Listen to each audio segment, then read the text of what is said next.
esta tarde vamos a continuar con la serie que hemos estado llevando acerca del entendimiento bíblico de la enfermedad. Y hasta este punto hemos hablado de muchos temas en cuanto a la enfermedad. Hemos dicho que la enfermedad es una realidad, ¿verdad?, inevitable para el hombre caído por su condición, por su estado. Hemos hablado incluso del propósito, de alguna manera, cómo Dios trabaja a través de la enfermedad, cómo el Dios soberano controla cada circunstancia. También hemos hablado acerca del beneficio o la dicha de tener salud física. También hemos hablado acerca de la oración como el medicamento real de la dolencia física. Pero esta tarde hablaremos de un tema bastante controversial y de hecho se puede percibir incluso en el título. Pues el título de esta predicación temática es "El hecho de muerte no es favorable para encontrar vida eterna". Este título debo reconocer nuevamente de que he sacado de un sermón que se halla en la guía que hemos estado usando, una guía que está disponible en PDF que trata el tema de la enfermedad. El título es claro y dice: "El hecho de muerte no es favorable para encontrar vida eterna". Cuando hablamos del hecho de la muerte, ¿a qué nos referimos?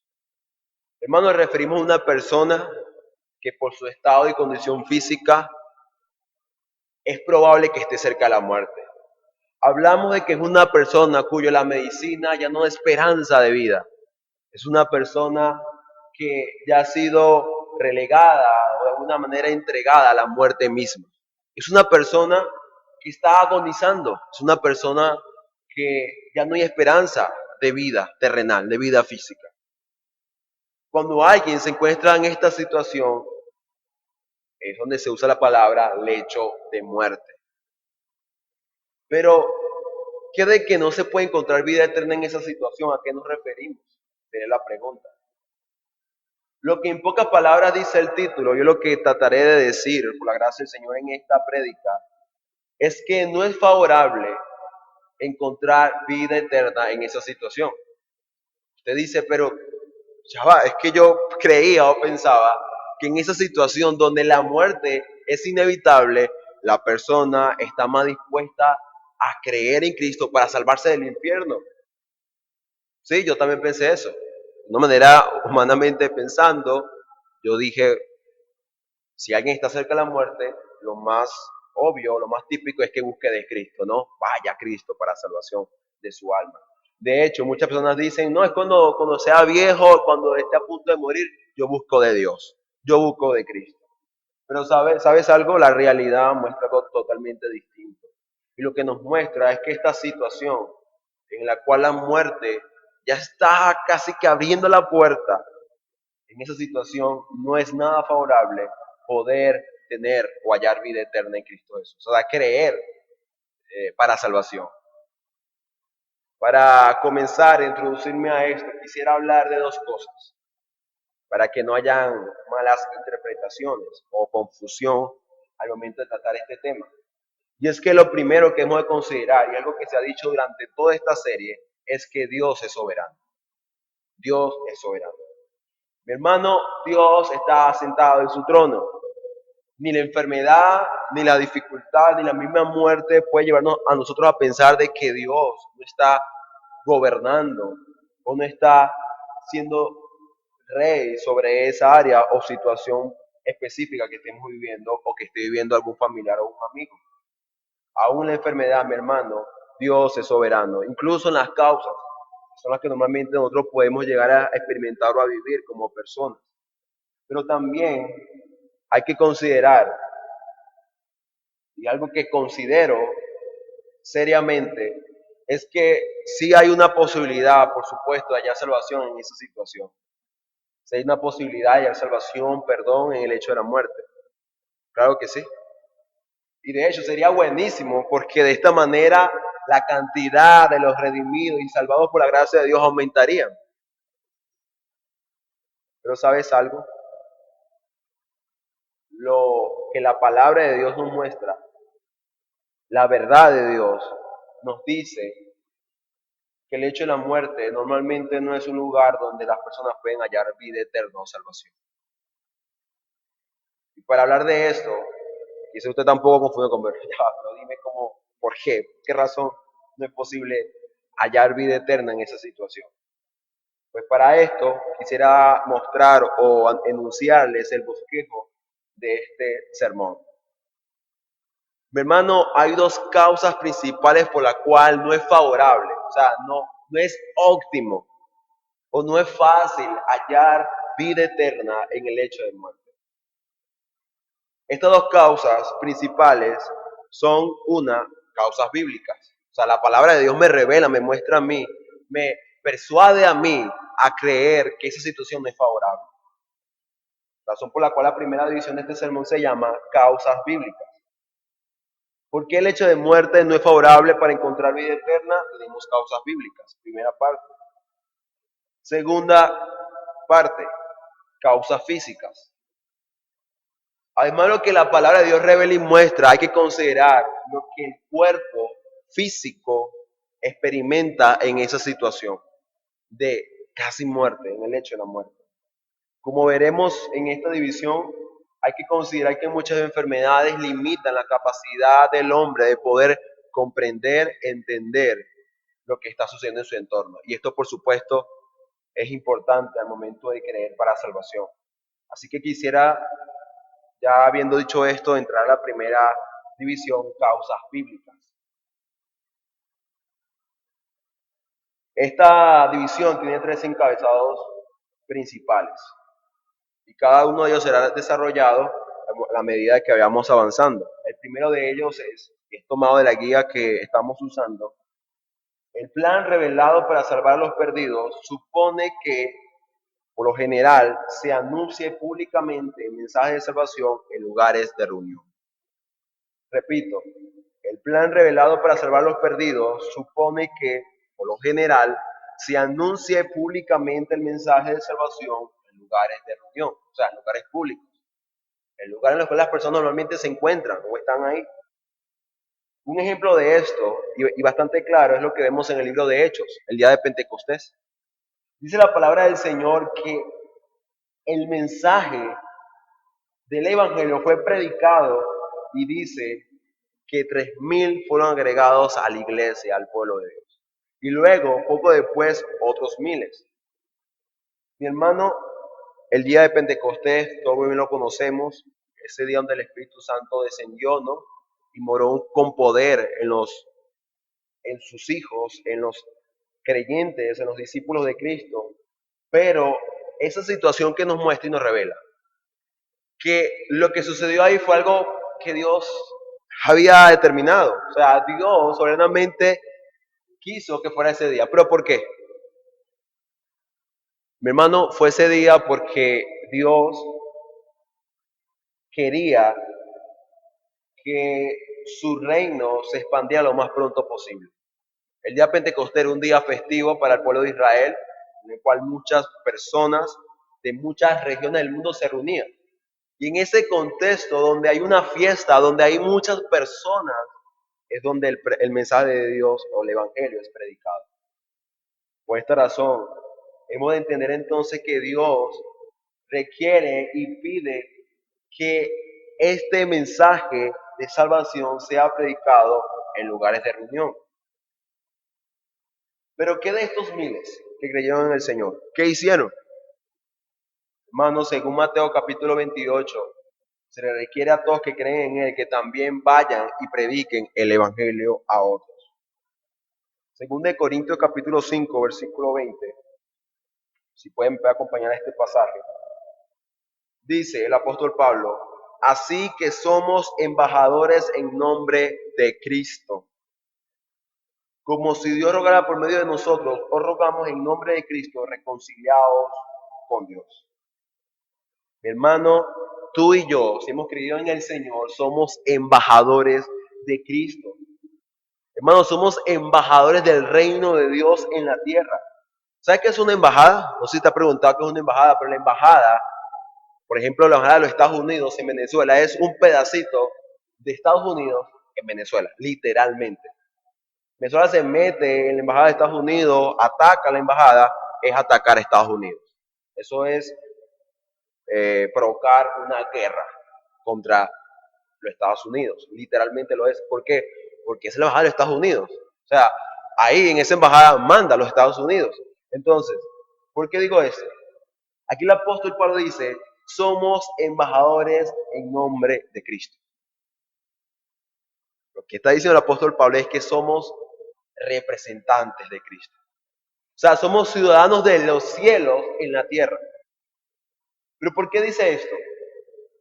Porque tenemos que llevar un mensaje como embajadores de Cristo. Y este mensaje es el mensaje de la reconciliación. De hecho, Pablo dice, os rogamos en el nombre de Cristo, reconciliaos con Dios. Y este llamado a la reconciliación es un llamado que también por gracia nosotros debemos llevar a todas las personas.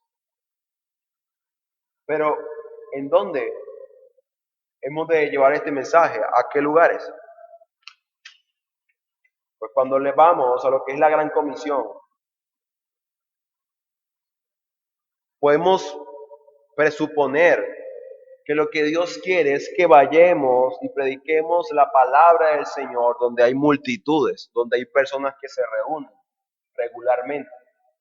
Y no precisamente, como dice esta guía o este predicador que en su momento habló de este tema, no precisamente a cuartos ensombrecidos por la enfermedad o la muerte. Cuando hablamos de esto, hablamos, por ejemplo, de los actos fúnebres, los funerales. Quizás uno puede llegar a pensar que en estos momentos donde personas se reúnen para compartir o hablar de las personas que han muerto o se hacen esos preparativos para sepultarlos, es un lugar excelente para predicar el mensaje de Dios y muchos crean en el Evangelio. Ciertamente en estos actos o lugares asisten personas incrédulas, no creyentes, pero también hay que considerar de que en esas situaciones muy pocas veces hay un fruto o un beneficio de salvación. ¿A qué hago referencia? En esa situación se puede predicar fielmente el Evangelio y hay que hacerlo, porque estamos llamados a predicar en todo lugar, en toda circunstancia. Pero muy pocas veces esa predicación del Evangelio en estos contextos o en estas situaciones da fruto para salvación, por la gracia de Dios. Una vez un pastor devoto y con muchos años de experiencia dijo y dio testimonio de que nunca supo de un pecador que fuera vivificado, o sea, que aceptara a Cristo como su único y suficiente Salvador como resultado de haber asistido a un servicio fúnebre. Realmente este hombre dice, nunca he sabido de una persona como esta. Y claro, este hombre, el Señor decía que una de las razones por las cuales esto sucede es que Dios no va a deshonrar su mensaje, su palabra, su evangelio.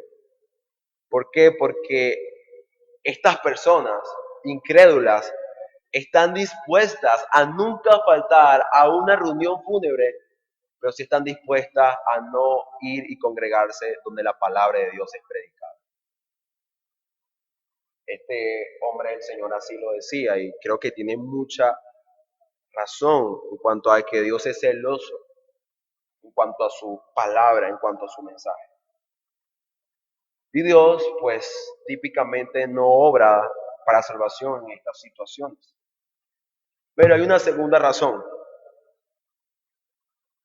y es que es de suponer que las personas a las que el Evangelio llega con poder salvífico estarán activas al servicio, con un servicio agradecido a su nuevo Señor. Acompáñame a Mateo capítulo 25 para hallar este principio bíblico que nos ayudará a entender lo que acabamos de decir hace un momento, o acabo de decir hace un momento. Y es que se debe suponer que las personas a las cuales el Evangelio llega para salvación, estas personas estarán activas.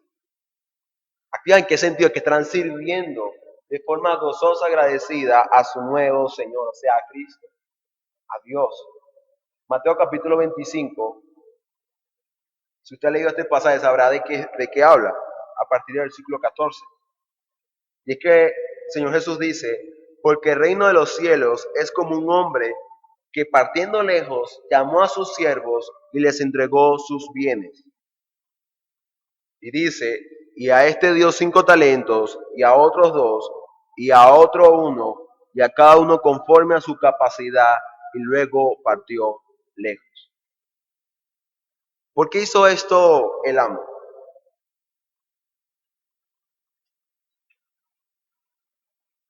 El amo lo hizo porque él quería que sus siervos cultivaran su huerto. Esta parte de cultivar el huerto, algo que se ha dicho en esta iglesia en cuanto a lo que es la cosmovisión bíblica, ¿no? En cuanto al avance del reino. Y es que todos hemos sido llamados a cultivar nuestro huerto.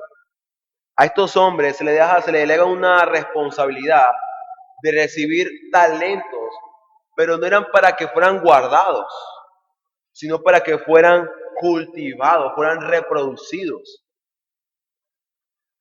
Todos conocemos la historia y sabemos que cada uno de estos hombres cumplió con su trabajo, pero menos uno.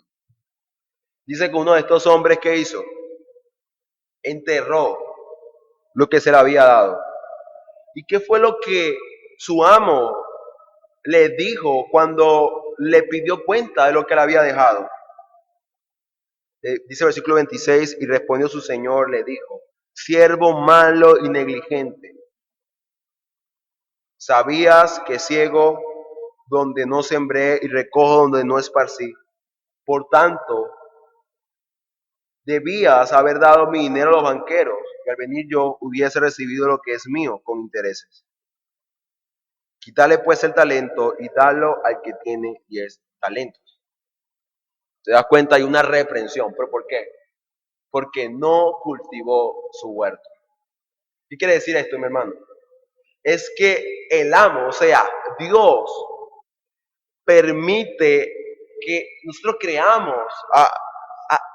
le creamos, que conozcamos el Evangelio, que seamos sus siervos, sus esclavos. ¿Para qué?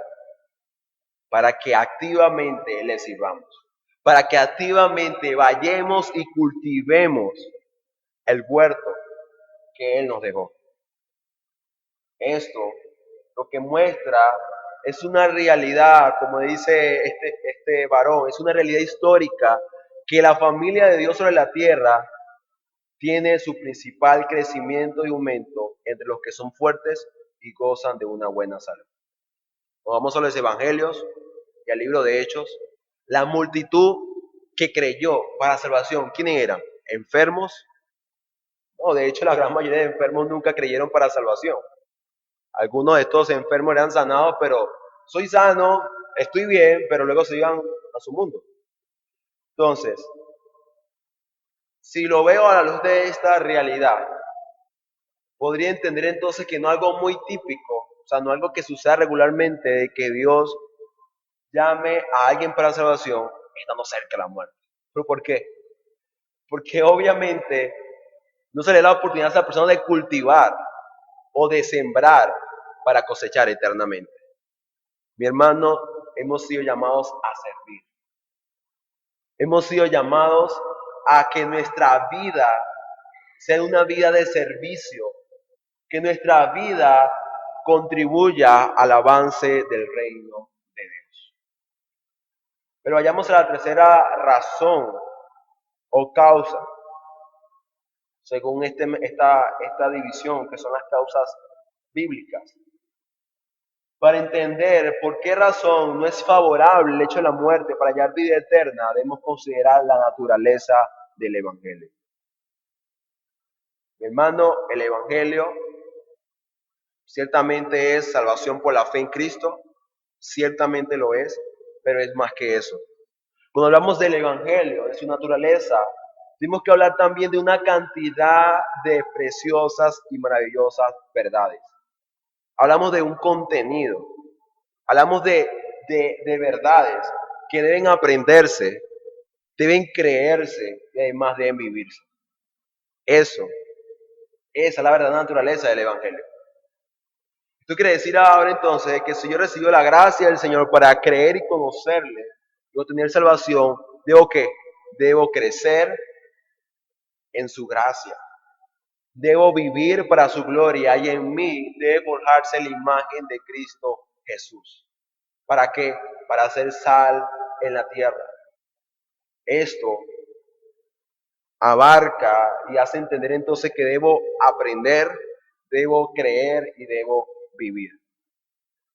¿Y sabes algo, mi hermano y amigo? Estas cosas difícilmente pueden lograrse en el lecho de la muerte. ¿Sabes? El Evangelio no es solamente justificación y glorificación. O sea, soy salvo por los méritos de Cristo Jesús, tengo una esperanza de vida eterna, glorificación. Hay que considerar que el Evangelio también tiene que ver con la santificación. ¿Y sabes algo? La santificación es la santificación progresiva. Es una santidad que se busca activamente por la gracia de Dios en la vida terrenal. Es aquí, en la tierra, donde la santificación toma lugar en nuestra vida como cristianos. ¿Qué quiere decir esto entonces? Que si la santificación requiere sin una vida terrenal, entonces obviamente la santificación no tiene, digamos, lugar de forma completa en la vida de alguien que muy pronto va a partir del mundo.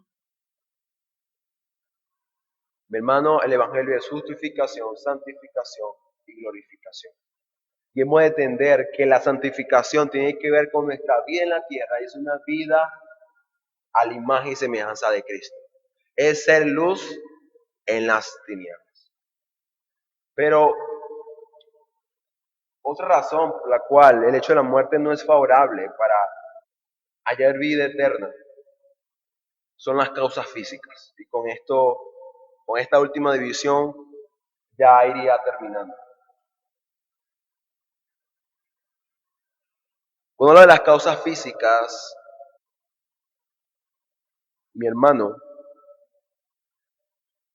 hablo de que en el hecho de la muerte, en esa situación, se considera a la persona cerca o casi muerta. ¿Por qué? Por su estado físico. Porque su salud física ha sido destruida. Y cuando tomamos en cuenta esto, podemos entender, por ejemplo, que algunas enfermedades causan excitación y ansiedad.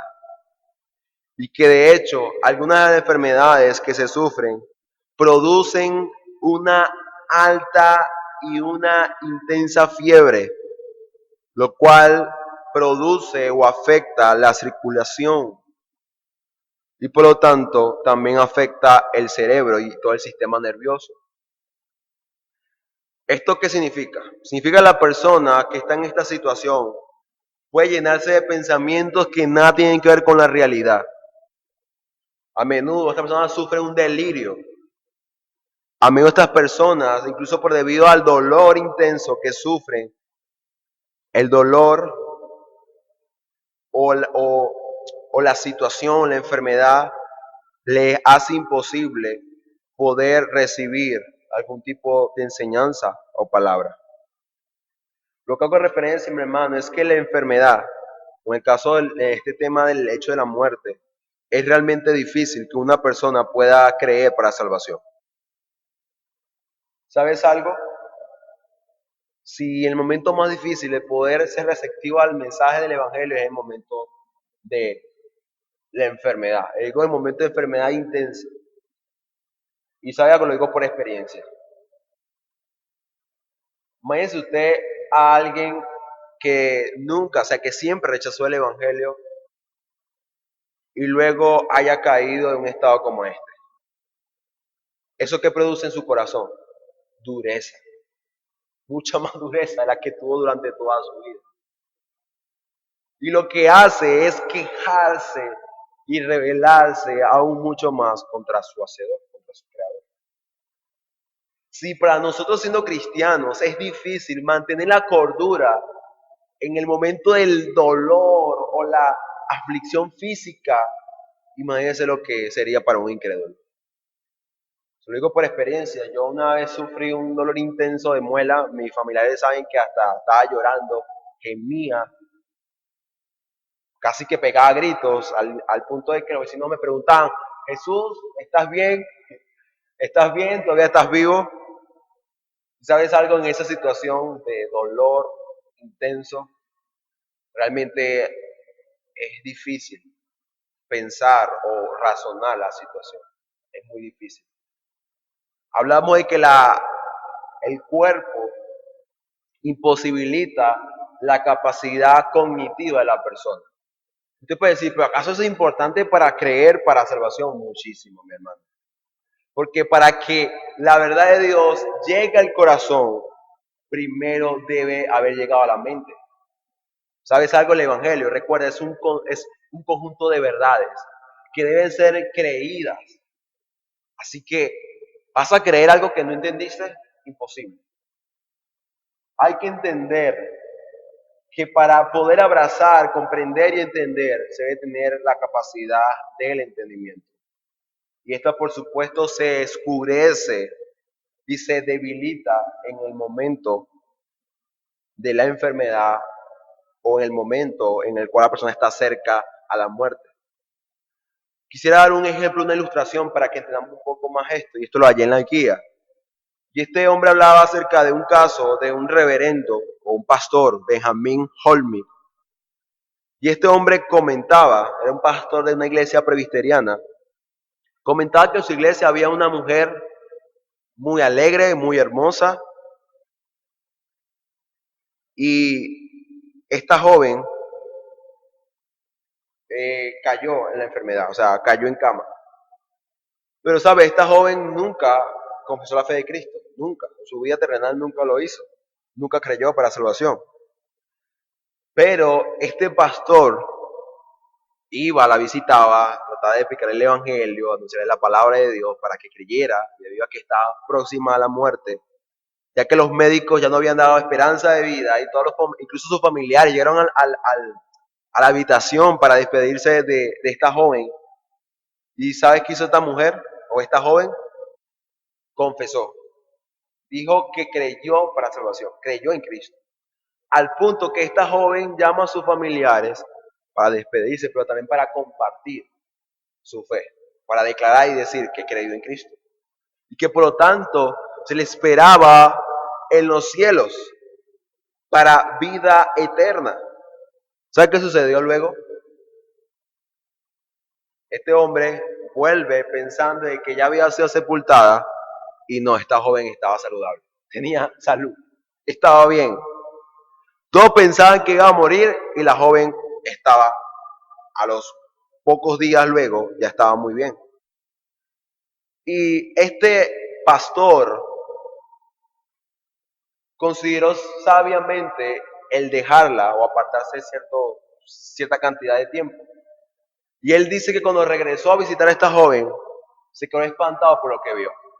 Lo que vio fue una joven mundana, apartada, incrédula. Y el pastor, ante la situación, se preocupa y le pregunta, pero ¿qué te sucede? ¿Acaso no creíste en Cristo? Y este hombre dice, lo que ella me respondió realmente me espantó. Ella me dijo, es que no sé quién eres. O sea, no recuerdo nada. Mi hermano, esta situación es una situación que se repite muchísimo. Incluso yo he escuchado de esta situación en otros casos. Personas que en esta situación de agonía, donde van a morir, confiesan el nombre de Cristo y ya luego, si por la gracia o la misericordia común de Dios le da más oportunidad de vida terrenal, se apartan y se alejan de aquel que habían confesado. ¿Por qué pasa esto? Estoy diciendo, el hombre en esta situación no está en una capacidad, una condición física o apta para realmente creer verdaderamente en el Señor. Y de hecho, muchas personas tristemente lo hacen por un miedo al infierno. Y sabes algo, para creer, para salvación, hace falta más que miedo al infierno. Hace falta más que eso. Así que, habiendo dicho esto, quisiera terminar con dos resoluciones. Mi hermano, ¿qué debo hacer a la luz de todo esto que hablamos? Acabamos de decir que el hecho de la muerte no es favorable para hallar vida eterna, y he entendido por la palabra de Dios y por lo que la medicina muestra que realmente es muy difícil. ¿Qué debo hacer yo? Hermano, lo que debes hacer es valorar el regalo de la salud. Valóralo. Y entiende que si hoy gozas de salud, o si al menos, por decirlo de otra manera, no estás en el lecho de la muerte, es porque Dios quiere que tú cultives el huerto que te ha dejado. Mi hermano, somos siervos, pero somos siervos y vasallos del reino de Dios. Así que ten cuidado, mi hermano. Ten cuidado en dónde se está ocupando realmente tiempo. ¿Estás trabajando para tu reino o para el reino de Dios? Sería la pregunta. Valora el regalo de la salud y úsalo para la gloria de Dios. Pero también, hermano, considera que si el hecho de la muerte realmente no es favorable para hallar vida eterna, entonces debemos predicar a las personas del Evangelio, aun cuando están saludables. No vamos a pensar, que esta persona está saludable, que va a estar buscando el Evangelio, va a buscar de Cristo. Predica el Evangelio. Esa situación, un contexto donde Dios soberanamente permite que la gente en su mayoría crea a la verdad. Pero tú, amigo, que quizás escuchas este sermón, te pido y te requiero que no creas a la mentira del diablo. ¿Cuál mentira? Bueno, cuando esté enfermo, cuando esté cerca a la muerte, voy a buscar de Cristo, voy a buscar de Dios. Eso es una mentira del diablo. Esa situación o momento, como hemos visto, no es favorable para ya vida eterna. Si has entendido que en Cristo hay salvación y vida eterna, cree ahora y síguele. No esperes que llegue la enfermedad, no esperes que lleguen las dificultades para hacerlo. No esperes eso.